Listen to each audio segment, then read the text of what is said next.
या फसव्या कर्जमाफीच्या विरोधामध्ये एक चांगला लढा आणि प्रामाणिक शेतकऱ्यांचा लढा उभा केलेले आदरणीय रोहित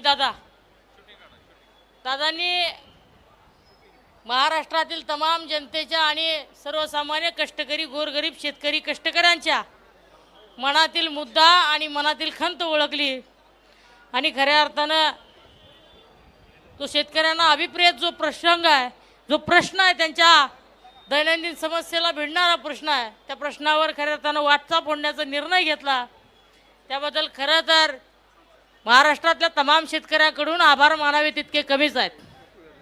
आज बंधूंनो, महाराष्ट्रामधली शेतकऱ्यांची परिस्थिती काय आहे आपण जेव्हा बघतो, या सगळ्या गोष्टी बघितल्यानंतर आपल्याला निश्चितपणानं वाटतं की लढावं तर कुणाविरोधात लढावं.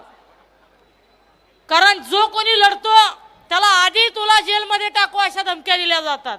हॅलो, या सरकारच्या पुढे इंग्रज सुद्धा फेल आहेत असं माझं तर प्रामाणिक मत झालेलं आहे. दादा, आम्ही 2-3 महिन्यापूर्वी आंदोलन केलं पीक विम्यासाठी, अतिवृष्टीच्या भरपाईसाठी. आम्ही माणसांचं आंदोलन केलं नाही, जनावरं आणून त्या ठिकाणी रस्त्यावर उभा केली. तर आमच्यावर कलम कुठली टाकल असेल तर वन विभागाची कलम आमच्यावर टाकली. आमची जनावरं आम्ही रस्त्यावर आणून आंदोलन करणं सुद्धा आमचा गुन्हा असेल तर बघा. आणि आजची कर्जमाफी तर तुम्ही बघितलं तर म्हणजे फडणवीस साहेबांना एखादा छोटा मोठा नोवेल असेल तर तो देखील फेकून मारला पाहिजे. कारण कर्ज माफी कमी, कर्ज वसुली जास्त. म्हणजे एका हाताने चमचाभर द्यायचं आणि दुसऱ्या मागच्या दारातून त्याच्याच घरातून पळीभर पीठ चोरायचं, हा एक कलमी कार्यक्रम या सरकारने राबवलेला आपण बघतोय. म्हणजे कशासाठी तुम्ही शेतकऱ्याला अजून अडचणीत आणत आहात. म्हणजे संत तुकोबांपासून गोरगरीब कष्टकरी दीनदलित या शेतकऱ्यांवर अन्याय करणारी एक प्रवृत्ती जी आहे ती प्रवृत्ती अजून देखील जिवंत आहे, हे दुर्दैवानं म्हणावं असं वाटतंय. आणि म्हणून अशा वेळेस लढत असताना खऱ्या अर्थानं आरोग्याची सुद्धा काळजी घेणं दादा तितकंच महत्वाचं आहे. आज महाराष्ट्रामध्ये परिस्थिती काय आहे, एक आंदोलन केल्यानंतर सरकारची सगळी यंत्रणा अलर्ट होते. सगळी यंत्रणा आंदोलन प्रश्न मागण्या मान्य करून घेण्याऐवजी काही विशिष्ट यंत्रणा देखील अशी असते, हे आंदोलन मोडीत कसं काढता येईल, या आंदोलनाला गालबोट कसं लावता येईल, किंवा या आंदोलनामध्ये असणारे कच्चे दुवे कसे शोधता येतील. आणि घोषणा देण्याच्या बाबतीत फडणवीस साहेबांचा नाद कुणी करू नका. जिथं जातील त्यावेळेस तिथं प्रायव्हेट जेटमधून गाजराची पोतीच घेऊन जातात. ते गाजर वाटपाचा एक कलमी कार्यक्रम फडणवीस साहेबांकडून चालू असतो. त्यामुळे या कर्जमाफीच्या देखील बाबतीत उद्या आंदोलन पेटलं तर हे अशाच पद्धतीचं गाजर दाखवण्याचं काम करतील. फडणवीसांना गाजर दाखवण्याशिवाय दुसरं काही जमलेलं नाही. आणि महाराष्ट्राला खऱ्या अर्थानं अशी सरकार जी कलंकित सरकार आहे, त्यामुळं महाराष्ट्राची अधोगती अजून खालच्या थरावर जाते, अधोगती आणखी परिस्थिती खालच्या थरावर येते. कुठेतरी शेतकऱ्यांना गरज होती आणि एक आशेचा किरण आदरणीय रोहितदादांच्या माध्यमातून खऱ्या अर्थानं महाराष्ट्रातल्या शेतकऱ्यांना लाभला आहे, ही आनंदाची बाब म्हणावी लागेल. समजा विचार करा, एखादा घराण्याशाहीतला नेता असता, आरामात निवांत राहिला असता, एसी मध्ये सुटाबुटामध्ये राहिला असता. परंतु दादांनी परंपरागत राजकारण पुढे नेत असतानाच मॅनेज न होता किंवा त्यांच्याशी संधान न साधता रस्त्यावर उतरणं आणि संघर्ष करणं प्रसन्न केलं, ही खऱ्या अर्थानं नेतृत्वामधलं कलागुण आहे आणि नेतृत्वामधलं कौशल्य आहे. आणि हे नेतृत्वाचं वैशिष्ट्य आहे असं म्हटलं तरी वावगं ठरणार नाही. आज शेतकरी हा महाराष्ट्राचा देशाचा जिव्हाळ्याचा प्रसंग आहे. कृषी प्रधान देश आपण जेव्हा बनतो तर तो फक्त आणि फक्त कृषी प्रधान न राहता आता त्याची अवस्था कृषी प्रधान राहिलेली नाही. कृषी हा, शेतकरी हा दिन झालेला आहे आणि प्रधानमंत्री मात्र जोमात आहेत, असं या वाक्याची आणि या शब्दाची अवस्था झालेली आहे. मेलोडी चॉकलेट वाटपाचा कार्यक्रम घ्यायचा, कुठं लहरी राजा आणि आंधळी प्रजा म्हटल्यासारखं तुम्ही काही सांगायचं, निर्णय घ्यायला लावायचे, थाळ्या वाजवत फिरा म्हणायचं.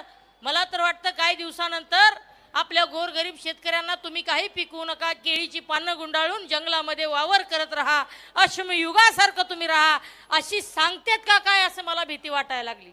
आणि त्यांची आजची परिस्थिती आणि मनस्थिती पाहता ते कधी ह्या गोष्टी सुद्धा सांगू शकतील. कारण ज्या माणसाला शेतकरी शेती प्रश्न किंवा तमाम महाराष्ट्रातील गोरगरिबांची नसच माहीत नाही, ती लोक कुठल्याही थराला जाऊ शकतात एवढं मात्र नक्की आहे.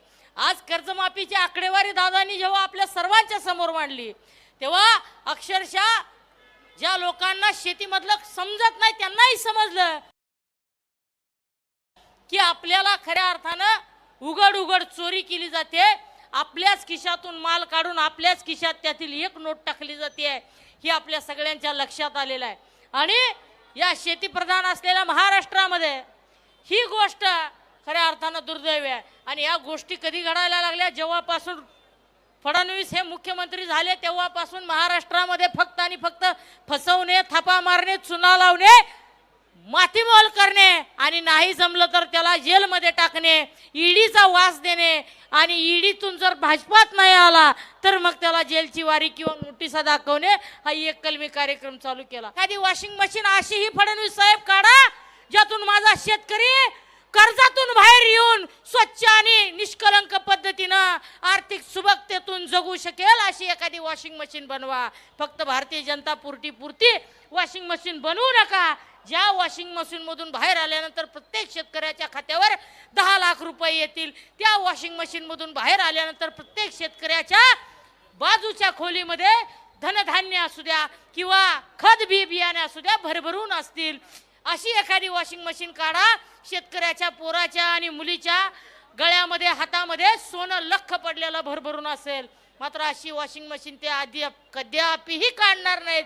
ते वॉशिंग मशीन फक्त एकाच माणसासाठी बनवतील, अदानी आणि अंबानी. दुसऱ्या कुणासाठी अशी वॉशिंग मशीन बनवणार नाहीत.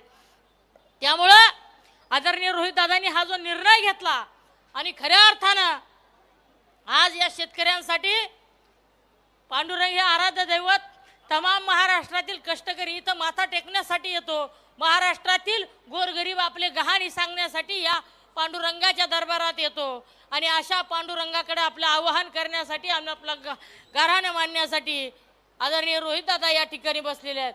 खऱ्या अर्थानं दादा इथला अनुभव असा आहे की या भूमीमध्ये जे जे आंदोलनाची ठिणगी पडली त्या आंदोलनाला यश मिळाल्याशिवाय राहत नाही. रोहित दादांच्या रूपानं खऱ्या अर्थानं महाराष्ट्राला पुन्हा एकदा यशवंतरावांच्या विचारांचा वारसदार मिळाला असं म्हटलं तरी वावगं ठरणार नाही, एवढं लक्षात ठेवा. आणि शेतकऱ्यांना, कष्टकऱ्यांना कुणीतरी चेहरा समोर लढवय्या असावा लागतो आणि तो चेहरा आदरणीय रोहित पवारांच्या रूपाने या ठिकाणी मिळाला असं वावगं ठरणार नाही. मी शिवसेना उद्धव बाळासाहेब ठाकरे पक्षाच्या वतीनं, युवा सेनेच्या वतीनं या आंदोलनाला पाठिंबा व्यक्त करतो. येत्या काळामध्ये दादा हे आंदोलन फक्त जर तुम्हाला जास्त त्रास इतक्या ठिकाणी प्रशासन जर देत असेल तर आम्हाला सुद्धा शिवसेना स्टाईल जमते.